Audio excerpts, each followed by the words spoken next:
دوباره نخوابیدم، افکار پریشون اگر دوستی وارد میشن شب میزنن شبی خون. با خودم درگیر دست به گریبون، از آینده ناامیدم، از گذشته پشیمون. ولی چه میشه کرد؟ صداهای تو سرم نمیشه قطع، دیگه چشام نمیشه تر که بریزه اشک. چرا آروم نمیشه درد؟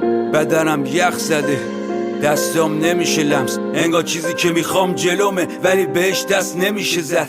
دیگه خوشحال نمیشم، هیچ جا انگار رام نمیدن، پنجره نی که ماهو ببینم، این در رو باز نمیشه.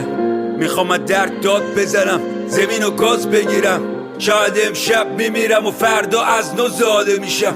فوش میدم که چرا به خودم به حسار، به این که نمیشه بشه خواست، به این که نمیشه بشه داشت، به هرچی هست و نیست، به اعتماد به چشام. ولی باعث بانی یکی همه فوش خط میشه به نظام.